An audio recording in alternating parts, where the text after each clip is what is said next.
Hello दोस्तों, क्या हाल चाल है आप सबका मेरे यूट्यूब चैनल देसी ब्लॉगर पर। अब ये जो इन्फॉर्मेशन मैं लेके आया हूँ कनाडा के बारे में, जो भाई लोग यहाँ ट्रक चलाते हैं और जाना चाहते हैं कनाडा, पंजाबी लोग ज़्यादा जाना चाहते हैं जी। अब पंजाबी लोगों का तीन ही है जी, खाओ पियो, तीजा है जी कनाडा भजो। तो ये इन्फॉर्मेशन मैं उन्हीं भाइयों के लिए लेके आया हूँ जो यहाँ ट्रकिंग भी करते हैं और कनाडा जाने के लिए उत्साहित भी हैं बहुत ज़्यादा। तो वहाँ पे ट्रकिंग में ट्रक का लाइसेंस कैसे मिलता है, वहाँ पे कमाई कितनी है, वहाँ पे जॉब करके फ़ायदा है या अपना ट्रक लेके फ़ायदा है, ये सारी इन्फॉर्मेशन मैं आज आपको इस वीडियो में दूंगा। तो एंड तक बने रहना। ऐसा मत कुछ करना कि आप कुछ लोग स्किप करके देखो तो आपको अधूरी इन्फॉर्मेशन मिलेगी। तो इस वीडियो में एंड तक बने रहना। बहुत ही छोटी सी वीडियो बना के लाया हूँ और इन्फॉर्मेशन पूरी है सारी इसमें, तो एंड तक बनना, पूरी देखना ज़रूर। अब आप भाई लोग सोच रहे होंगे ये भाई साहब तो इंडिया रहते हैं, ये हमारे लिए कनाडा की इन्फॉर्मेशन कैसे लेके आए हैं। तो भाई मैं बता दूँ, लॉकडाउन चल रहा है, आप लोगों को सबको पता ही है, घर में सब बंद है। तो मैंने उनको फ़ोन करा, कनाडा में जो मेरे दोस्त फ्रेंड है वो वहाँ ट्रैकिंग करते हैं। अब मैंने उनसे पूछा, भाई जो यहाँ से इंडिया से कनाडा जाना चाहता है वो वहाँ पे ट्रैकिंग आके कर सकता है? तो उन्होंने बोला कर सकता है, थोड़ा सा टाइम लगता है, वहाँ पे लाइसेंस लेना पड़ता है, 6 से 8 महीने का प्रोसेस है। लाइसेंस मिलने के बाद आप ट्रैकिंग कर सकते हो। जॉब में आपको 4 से 5 हज़ार 6 हज़ार तक डॉलर आप कमा लेते हैं अगर आप जॉब करते हो। अगर ट्रक आपका अपना है 8 हज़ार 10 हज़ार डॉलर तक आराम से आप कमा लेते हो। और वहाँ पे जो ट्रकिंग है ना जी, 4 तरह की है जी। पहले है सिटी ट्रकिंग, दूसरी है शंटिंग, तीसरी है रीजनल और चौथी है जी लॉन्ग हॉल्स। अब कौन कौन सी ट्रकिंग में किस किस तरह से होती है वो मैं आपको सारी इन्फॉर्मेशन इस वीडियो में देता हूँ। अब बात करते हैं जी पहले ट्रक ड्राइवर की, जो कि है सिटी ट्रक ड्राइवर। अब सिटी ट्रक ड्राइवर का ये है जी, आपको सिटी में ट्रक चलाना होता है। जैसे आप दिल्ली में हो, दिल्ली से NCR हो, लोकल सिटी में आपको ट्रक चलाना होता है। वहाँ पर आपको 22 से 25 डॉलर पर आवरली का रेट मिलता है। अब तो वहाँ पे दिन का मोटा आप लगा लो 200 से 300 डॉलर आप आराम से कमा लेते हो। वीकली और मंथली कैलकुलेशन आप निकाल सकते हो। ठीक है सर, ये तो होगी जी बात पहले ट्रक ड्राइवर की। अब बात आती है दूसरे ट्रक ड्राइवर की, जो कि है जी शंटिंग। अब शंटिंग जो ट्रक ड्राइवर है ना, वो सबसे इजी जॉब है। इजी जॉब बोले तो आपको जो ट्रक चलाना है ना, एक यार्ड में खड़े ट्रक को चलाना है। जैसे कहीं पार्किंग में खड़ा है ट्रक, वो अपलोड करना है और अनलोड करना है, और कुछ ऐसा काम नहीं है, मुश्किल काम नहीं है। ये उन लोगों के लिए जो जिन्होंने ना नया लाइसेंस लिया है, उनके लिए बहुत इजी हो जाता है। उनको ट्रक ना बैक करना आ जाता है, पार्क करना आ जाता है, लोडिंग अनलोडिंग करनी आ जाती है। सीधी भाषा में बोले तो हाथ साफ हो जाता है। अब आप सोच रहे होंगे जी शंटिंग ड्राइवर्स को सैलरी कितनी मिलती है? सर रिस्क लेवल कम है इस जॉब में, उनको ज़्यादा खास काम होता नहीं है। तो जो इनकी कमाई होती है जी, वो 18 डॉलर पर आवर मिल जाता है, 20 डॉलर तक भी चला जाता है। डिपेंड करता है आपको वर्क एक्सपीरियंस में, क्योंकि रिस्क नहीं है ना सर इस जॉब में, तो उस हिसाब से कमाई कम है।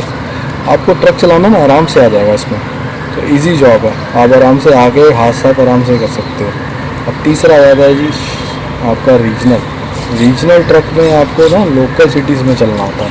जैसे दिल्ली से करनाल चले गए, करनाल से फरीदाबाद आ गए, मतलब जो अप डाउन हो जाता है 2-3 घंटों में।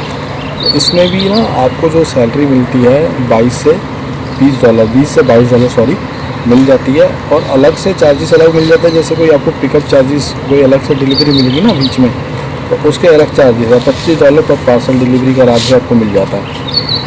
तो वीकली कैलकुलेशन और मंथली कैलकुलेशन आप कर लेना, आपको मैंने बता दिया। अब है जी आपका लास्ट ट्रक है, जो कि है लॉन्ग हॉल में है जी, लंबे रूट पर निकल जाते हैं ट्रक ड्राइवर्स। जैसे दिल्ली से बॉम्बे निकल गए, फिर दिल्ली से कैलकाटा निकल गए, और 3-4 दिन का जिनका ट्रिप्स होता है ना, उनमें इनको ना जो है आवरली के हिसाब से रेट नहीं मिलना, माइल्स के हिसाब से रेट मिलता है। अब आप कहेंगे कि कनाडा में तो माइल्स नहीं किलोमीटर है। अब ऐसा जैसे वहाँ से उनको कनाडा से US से जाना है, तो वहाँ जाके माइल्स हो जाते हैं, तो उनके हिसाब से उनको ना पैसे मिलते हैं, इस हिसाब से कैलकुलेशन होती है। थोड़ा सा कंफ्यूजिंग ज़रूर है, जब आप वहाँ जाएंगे आपको समझ आ जाएगा कि माइल्स के हिसाब से कैसे होता है। और इसमें जो वीकली है जी, वीकली 1800 डॉलर ना आराम से बंदा कमा लेता है। तो मोटा मोटा अगर अंदाज़ा लगाएगा तो मंथली $7,000 का कमा लेता अगर वो जॉब कर रहे थे। अगर ट्रक उसका अपना है तो वो $10,000 भी कमा सकता है। तो डिपेंड करता है, उनकी कैलकुलेशन जो निकलती है ना, जो अपना ट्रक चला रहे हैं उनकी मंथली नहीं निकलती कैलकुलेशन, उनकी निकलती है ईयरली कैलकुलेशन, क्योंकि ना एक्सपेंसेस भी है वहाँ पर। ट्रक के अगर ट्रक ख़राब हो गया है तो ट्रक की जो टोइंग है ना जी, वही बहुत ज़्यादा महंगी है, वही बहुत ज़्यादा एक्सपेंसिव है। अगर गाड़ी की टोइंग की बात करें तो 100 से $150 में हो जाती है। तो ट्रक की टोइंग है वो है जी 10 गुना, $1,000 लग जाता है जी ट्रक की टोइंग का। अब बात आ जाती है जी वहाँ जाके ट्रक का लाइसेंस कैसे लें।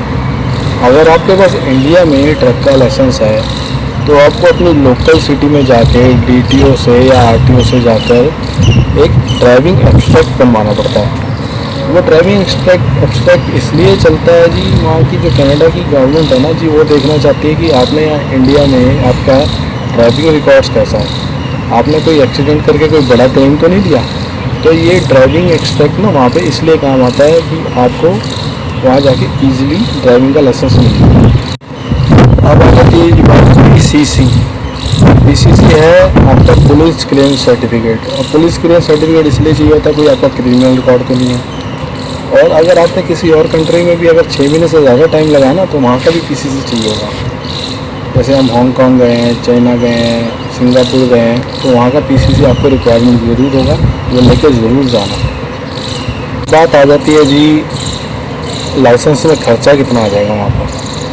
अब जो मेरे फ्रेंड्स हैं ओंटारियो में रहते हैं, कनाडा में, टोरंटो ओंटारियो में, तो वहाँ पे जो खर्चा है जी उनकी प्रोविंस का है $7,000।